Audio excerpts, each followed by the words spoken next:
औज़ुबिल्लाहि मिनश्शैतानिर्रजीम बिस्मिल्लाहिर्रहमानिर्रहीम अस्सलामु अलैकुम वरहमतुल्लाहि वबरकातुहू। सूरह हज है मेरे सामने और सूरह हज की आयत नंबर 55 है, पारा नंबर 17 है और रुकू नंबर 14 है। आयत नंबर 54 में अल्लाह तबारक व तआला ने अहले इल्म को ज़िक्र फरमाया और नबी सल्लल्लाहु अलैहि वसल्लम को ख़िताब करते हुए फरमाया कि आप कुफ़ार या मुश्रिकीन की बातों पे परेशान ना हों। अहले इल्म ये जानते हैं कि आपके रब की तरफ से दीन इस्लाम या कुरान मजीद या शरीयत इस्लामिया हक़ और सच है और वो हक़ और सच को समझते हैं और उनके दिल भी इससे मोहब्बत करते हैं। और अल्लाह तबारक व तआला का वादा है कि वो अहले ईमान को सीधे रास्ते पे रहनुमाई करता रहेगा। पीछे बात चली थी ग़रानीक की, उसके ज़ेल में अल्लाह तबारक व तआला ने नबी सल्लल्लाहु अलैहि वसल्लम को तसल्ली देते हुए ये अल्फाज। आयत नंबर 55 में अल्लाह तबारक व तआला कुफ़ार का जिक्र कर रहे हैं और फरमा रहे हैं कि वला यज़ालुल्लज़ीना कफ़रू फ़ी मिर्या। काफ़िर लोगों को नबी सल्लल्लाहु अलैहि वसल्लम के सामने एक मुस्तक़बिल की बात, क़ब्ल अज़ वक्त गैब की बात जिक्र फरमाई है अल्लाह तबारक व तआला ने। और क़ब्ल अज़ वक्त अल्लाह तबारक व तआला ने नबी सल्लल्लाहु अलैहि वसल्लम को आगाह फरमाया और आगाह फरमाते हुए अल्लाह नबी सल्लल्लाहु अलैहि वसल्लम से फरमा रहे हैं अल्लाह तबारक व तआला के ये अब की बात नहीं है कि काफ़िर मुशरिक बनकर आपको तंग कर रहे हैं या आप पर यकीन नहीं कर रहे हैं या आपको तरह तरह की बातों में उलझा रहे हैं। पीछे बात ये चली थी कि इससे पहले भी पैगम्बरों को ऐसे उलझाया गया और उनकी बातों में शैतान ने मिलावट करके उनको दुखी किया। ये सिर्फ आपके लिए ही नहीं। अगली बात के लिए अल्लाह तबारक व तआला फरमा रहे हैं कि नबी काफ़िर हमेशा दीन इस्लाम के बारे में, कुरान पाक के बारे में या शरीयत इस्लामिया के बारे में या आप सल्लल्लाहु अलैहि वसल्लम के बारे में हमेशा शक में रहेंगे और शक में रहेंगे। और कब तक रहेंगे, ये कोई ख़ास लिमिटेड टाइम अल्लाह तबारक व तआला ने उनको नहीं दिया।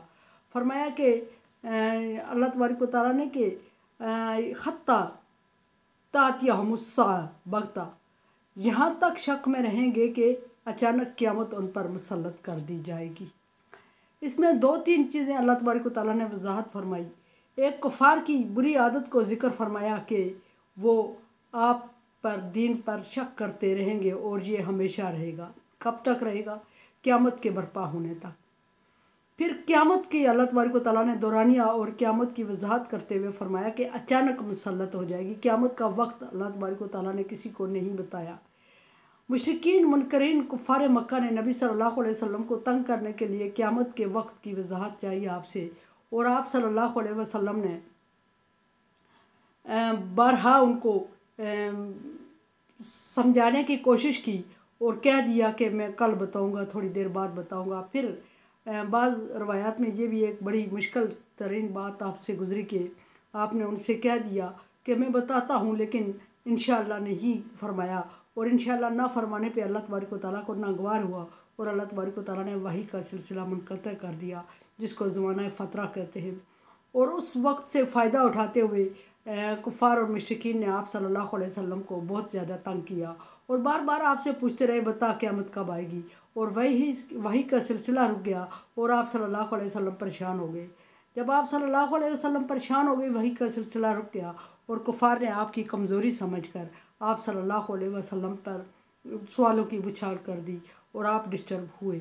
और फिर उस पर अल्लाह तबारक व तआला ने आपको तसल्ली देते हुए फरमाया और कुफ़ार की सरजनश फरमाई। और पिछली आयत में गुजरा है कि कुफ़ार को सरजनश करते हुए अल्लाह तबारक व तआला फरमा रहे हैं कि ये नबी ये किस चीज़ के बारे में क्यों सवाल कर रहे हैं? ऐसा लग रहा है कि भरपूर तैयारी में है। इनसे पूछें कि इन्होंने तैयारी क्या की है। अम्मा यतसाअलूना अनिन नबाइल अज़ीम, इनको डराएं, इनको समझाएं कि ये जिस चीज़ की तलब कर रहे हैं, जिस चीज़ के बारे में बार बार डिमांड कर रहे हैं, ये बहुत सख्त और तलख चीज़ है। ये कोई इतनी मामूली चीज़ नहीं है जो इनके लिए आसानी और खुशहाली के लिए है और ये उसको बार बार सवाल करके एंजॉय कर रहे हैं। फिर वक्त तो ये आप सल्लल्लाहु अलैहि वसल्लम को कन्फ्यूज़ करने के लिए एंजॉय कर रहे हैं और सवाल पे सवाल कर रहे हैं, लेकिन बाद में इनको ये अंदाज़ा होगा कि जिस चीज़ की ये डिमांड कर रहे हैं वो उनके लिए मुसीबत या आफत से कम नहीं है। यहाँ फरमाया कि क़यामत अचानक आएगी।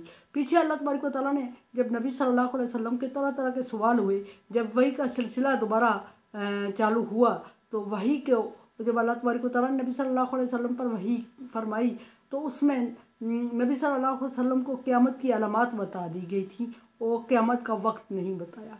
ये चीज़ ऐसी है कि जिसको अल्लाह तबारक व तआला ने कभी भी किसी को के सामने वजाहत से नहीं बयान फरमाया।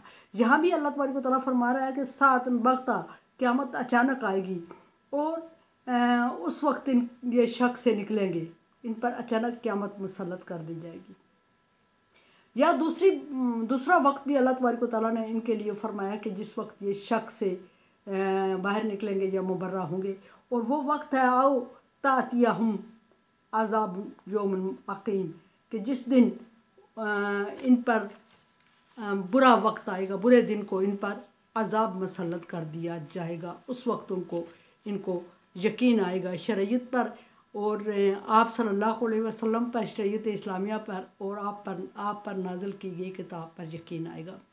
उससे पहले ये यकीन नहीं करेंगे। पीछे बारहा ये बात गुजर चुकी कि उस वक्त ये यकीन करेंगे, उस वक्त ये ईमान लाएंगे, लेकिन ना इनका यकीन काम आएगा, ना इनका ईमान काबिल कबूल होगा, ना इनकी दुआएं काबिल कबूल होंगी और ना इनके इस्तिग़फ़ार काबिल कबूल होगा। यह अल्लाह तबारक व तआला ने नबी सल्लल्लाहु अलैहि वसल्लम को वजाहत करते हुए फरमाया। अच्छा, इस दिन के बारे में या फिर क़यामत का दिन मराद है कि क़यामत आएगी, या फिर ग़ज़वा बदर का दिन मराद है, ये भी बहुत वजाहत से अल्लाह तबारक व तआला ने ज़िक्र फरमा दिया। और उस टाइम कुफ़ार की एक दूसरे के साथ ख़ुद एक दूसरे को मलामत कर रहे होंगे और अपने आप को मलामत कर रहे होंगे और दुखी हो रहे होंगे और ये चाह रहे होंगे कि उनके ईमान को वो ईमान लाए और उनके ईमान को कबूल कर लिया जाए, और वो चाह रहे होंगे कि उनकी दुआओं को कबूल कर लिया जाए, वो चाह रहे होंगे कि उनके इस्तिग़फ़ार को कबूल कर लिया जाए, वो चाह रहे होंगे कि उनको और मोहलत दी जाए, थोड़े टाइम के लिए दुनिया में भेज दिया जाए तो वो नेक अमाल करेंगे। लेकिन चूँकि अल्लाह तबारक व तआला का वादा है कि अल्लाह तबारक व तआला ने उनको जितना टाइम दिया हुआ है वही दिया हुआ है, और उस टाइम में वो जितना कुछ कर सकते हैं इतना करें। अगर ईमान ला सकते हैं तो उस वक्त के लिए अल्लाह तबारक व तआला ने उनके लिए अंबिया कराम का इंतज़ाम किया, शरीयत नाज़िल की और टाइम की मोहलत भी दी। लेकिन जब उन्होंने ईमान नहीं लाना तो फिर जब वक्त ख़त्म हो जाएगा तो फिर अल्लाह तबारक व तआला उनकी ईमान को, उनकी तौबा को, उनकी ख्वाहिश को कबूल नहीं करेंगे, उनकी ख्वाहिश का एहतराम नहीं करेंगे।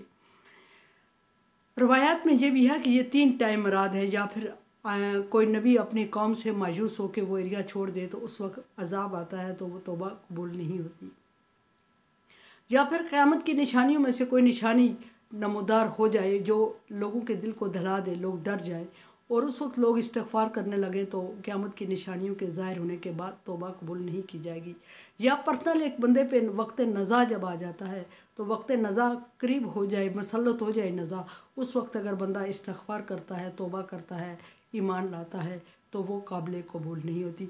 उसके अलावा अल्लाह तबारक व तआला ने तौबा के दरवाज़े खुले छोड़े हुए हैं और ईमान की तरफ लाने के लिए इंतज़ामात भी किए हुए हैं।